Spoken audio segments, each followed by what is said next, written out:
एक महिला अस्पताल के बिस्तर पर दर्द से कराह रही है, बार बार चौंक कर उठ जाती है। उसकी आंखों में डर है, चेहरे पर पीड़ा है और उसके आसपास सवालों का अंबार लगा हुआ है। आखिर उस रात ऐसा क्या हुआ था जिसने पूरा बिहार को हिला दिया? क्या एक महिला की चीखें रात के अंधेरे में दबा दी गई? क्या मदद की गुहार लगाने के बावजूद व्यवस्था सोती रही? अगर पहले की गई शिकायतों को गंभीरता से लिया जाता तो यह दर्दनाक घटना टाली जा सकती थी। बेगूसराय से आई सामने इस घटना ने सिर्फ एक गांव नहीं बल्कि पूरे समाज को झकझोर करके रख दिया है।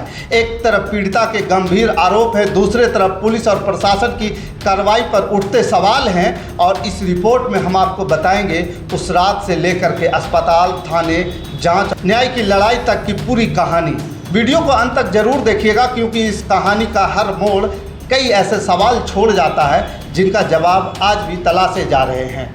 दोस्तों नमस्कार, मैं हूं पवन चंचल और आप देखना शुरू कर चुके हैं जनजोश न्यूज़। अगर आप इसे फेसबुक पे देख रहे हैं तो फॉलो कीजिए और यूट्यूब पे देख रहे हैं तो सब्सक्राइब कीजिए। यह मामला बिहार के बेगूसराय के जिले के एक गांव से जुड़ा है। पीड़िता, जिसे हम उसकी पहचान सुरक्षित रखने के लिए निर्भया नाम से संबोधित करेंगे, उसका आरोप है कि 11 जून के रात के करीब 11:30 बजे वह घर के बाहर बने शौचालय में गई थी। परिवार आर्थिक रूप से कमज़ोर है, घर बेहद साधारण है और शौचालय पर दरवाजे की जगह केवल पर्दा लगा हुआ था। निर्भया का आरोप है कि इस दौरान कुछ लोग वहां पहुंचे और उसके साथ ज़बरदस्ती की। महिला का कहना है कि विरोध करने पर उसके साथ मारपीट की गई और यौन हिंसा की गई। उस रात की घटनाओं को याद करते हुए परिवार के लोग आज भी सिहर उठते हैं। परिजनों के अनुसार दर्द से निकली आवाज़ सुनकर पहले घर वालों को लगा कि बाहर कोई जानवर होगा, लेकिन कुछ देर बाद जब शक बढ़ा तो पति बाहर निकलने के लिए दरवाजे तक पहुंचे। परिवार का आरोप है कि घर का दरवाज़ा बाहर से बंद कर दिया गया था। जब पड़ोसियों को बुला करके दरवाज़ा खुलवाया गया तो महिला की हालात बेहद गंभीर बताई गई। उसके बाद शुरू हुआ दर्द, संघर्ष, न्याय का लंबा सफर। थाने से लेकर के अस्पताल तक जो है इस पीड़िता को, निर्भया को संघर्ष करना पड़ा। परिवार का कहना है कि घटना के तुरंत बाद वे पीड़ित को ई रिक्शा से स्थानीय थाना लेकर के पहुंचे। उन्हें उम्मीद थी कि पुलिस तत्काल कार्रवाई करेगी, लेकिन परिवार का आरोप है कि वहां उन्हें पहले इलाज कराने के लिए सलाह दी गई और वापस भेज दिया गया। यही वह बिंदु है जहां से पुलिस की भूमिका पर सवाल खड़ा होना शुरू हो गया। बाद में मामले को लेकर के संबंधित थानाध्यक्ष के खिलाफ कार्रवाई की गई और उन्हें निलंबित कर दिया गया। थाने से निकलने के बाद परिवार एक निजी क्लिनिक पहुंचा, लेकिन वहां भी इलाज नहीं हो सका।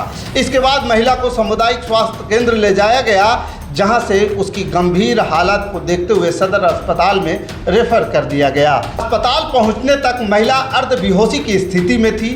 यहीं से वह मामला एक सिर्फ आपराधिक घटना नहीं रहा बल्कि स्वास्थ्य व्यवस्था और पुलिस तंत्र की जवाबदेही का भी बड़ा सवाल बन गया। क्या शुरुआत घंटों में और तेज कार्रवाई हो सकती थी? क्या किसी स्तर पर संवेदनशीलता की कमी रही? इन्हीं सवालों को लेकर के पूरे राज्य में बहस जारी है, पूरे बिहार में बहस जारी है। मेडिकल जांच के बाद पुलिस से संबंधित धाराओं की मामला दर्ज किया गया। पुलिस अधिकारियों के अनुसार मामले की जांच के लिए विशेष टीम गठित की गई। कुछ आरोपियों को गिरफ्तार किया गया जबकि अन्य की तलाश जारी है। पुलिस का कहना है कि पीड़िता के बयान, मेडिकल रिपोर्ट और अन्य साक्ष्यों की गहन जांच की जा रही है। लेकिन दूसरी तरफ परिवार का आरोप है अगर शुरुआत में ही प्रभावी कार्रवाई होती तो शायद हालात इतने गंभीर नहीं बनते। यही सवाल अब पूरे मामले का सबसे बड़ा विवाद बन गया है। पुरानी शिकायतों का भी दावा किया जा रहा है। इस मामले में एक और चौंकाने वाला दावा सामने आया है। पीड़िता का आरोप है कि मार्च महीने में भी उसके साथ यौन उत्पीड़न की एक घटना हुई थी। परिवार का कहना है कि उस समय उन्होंने गंभीर आरोप लगाए थे, लेकिन उनका दावा है कि शिकायत को उसी रूप में दर्ज नहीं किया गया जैसा उन्होंने बताया था। हालांकि पुलिस अधिकारियों का कहना है कि उस समय उपलब्ध आवेदन और साक्ष्यों के आधार पर ही कार्रवाई की गई थी। अब सबसे बड़ा सवाल यही है कि आप पहले की शिकायतों को पर्याप्त गंभीरता से नहीं लिया गया। अगर लिया जाता तो क्या ये मामला आगे बढ़ता? अगर समय रहते सख्त कार्रवाई होती तो क्या यह घटना रोकी जा सकती थी? इन सवालों का जवाब जांच पूरी होने के बाद ही सामने आ पाएगा। घटना के बाद गांव में भय और आक्रोश का माहौल बताया जा रहा है। स्थानीय लोगों का कहना है कि महिलाओं और परिवार को खुद को असुरक्षित महसूस कर रहे हैं। ग्रामीणों के अनुसार रात होते ही लोग अतिरिक्त सतर्कता बरत रहे हैं। इस घटना ने पूरे इलाकों को झकझोर करके रख दिया है।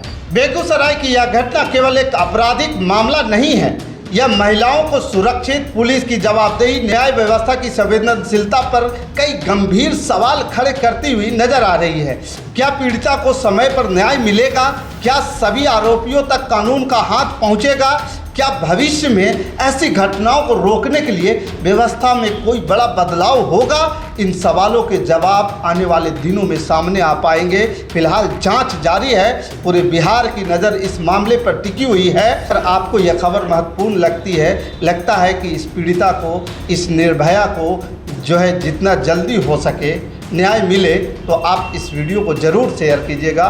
बाकी कमेंट कर ज़रूर हमें बताइएगा खबर के प्रति आपका क्या विचार है। हमारे साथ बने रहने के लिए धन्यवाद। जय हिंद, जय भारत।